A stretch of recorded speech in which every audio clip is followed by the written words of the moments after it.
Hello, I'm Lord Savant, and I'm here to give a video response to ProfMTH on his video Biblical Literalist and Inerrantist.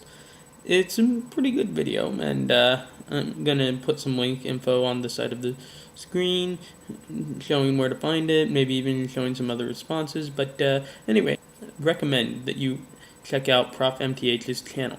Now, in the video, Prof talks about some of the continuity glitches in the Holy Bible, and about how different kinds of Christians react to the continuity glitches.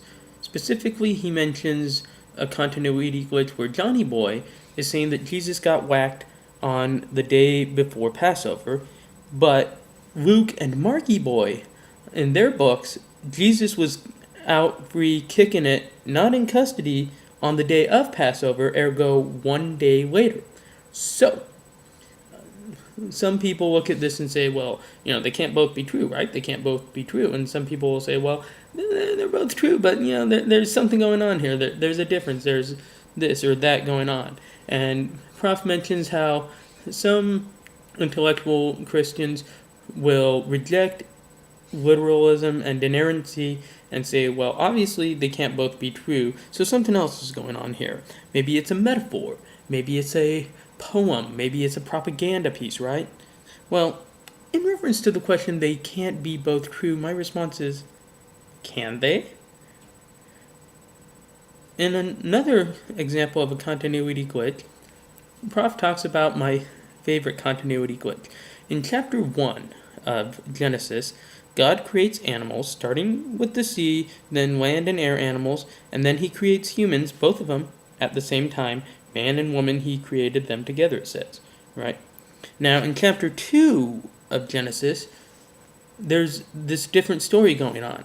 God creates animals, and then he creates humans, then he creates land animals and air animals, and he takes this human he's created, just the one human male, pulls out a rib, and boom, there's human female. And people will say, they both can't be true, they both can't be true, so what's going on? Well, can't they? Come on, it's the 21st century. You guys have heard of the concept of multiple realities, alternate universes, parallel timelines, right? So there it is, right in the Bible. God's giving you a clue, see? He didn't just create one world, right? God created two worlds. In Genesis 1, which we'll call reality G1, he created animals, then humans, and created human male and human female at the same time. In another reality, we'll call that universe G2, God created sea animals, and then he created human male, and then he created land and air animals, and then he created woman. So if we go back to the discrepancy between Johnny Boy and Marky and Luke, and now we can realize, okay, when Johnny Boy was writing about how Jesus got whacked, that was a different universe than Marky and Luke were in. They were in a universe where their Jesus got whacked on a different day, okay? Now that we've established that, any other discrepancies that might come along in the books, we realize that the Bible was written in multiple universes, okay? Now that we can see that, okay, so now that we have established that the Bible was written in multiple universes, anytime a discrepancy comes along, we can realize that things were happening somewhere else, and some new questions might start to emerge. For example, when Johnny Boy was in the universe where Jesus got whacked on the day before Passover,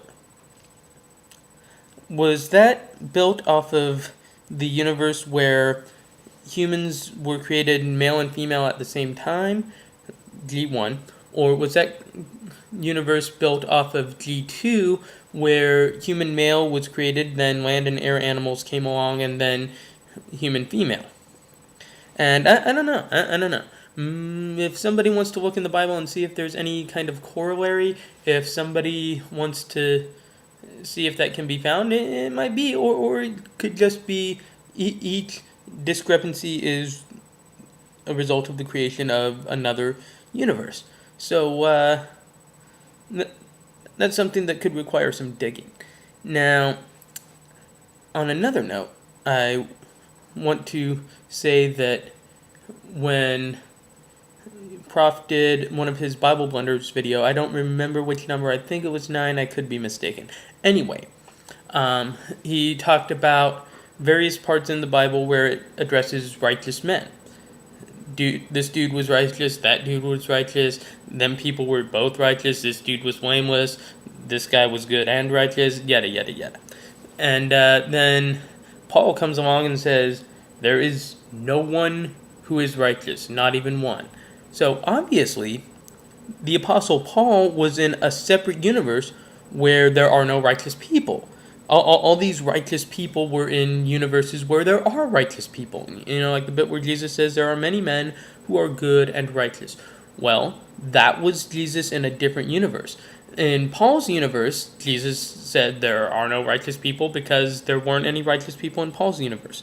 Anyway, these are the thoughts that I want to leave on the table for the creation atheist YouTube crowd that's arguing over the this and that's on evolution and continental drift and the age of the planet and the universe. This is some stuff that I'm leaving on the table, and I want to throw one question out there, and this is an important one. If Jesus Christ were walking around the earth in modern day 21st century America, would he be playing Xbox 360, PlayStation 3, or Nintendo Wii? Now that is an important question that I want to get your opinions on. So go ahead and feel free to post a video response and send it to my YouTube account or post it or whatever. I'd like to hear what people have to say. Prof, I definitely would like to hear what you got to say. And YouTube people, have fun and keep on kicking it and doing what you're doing.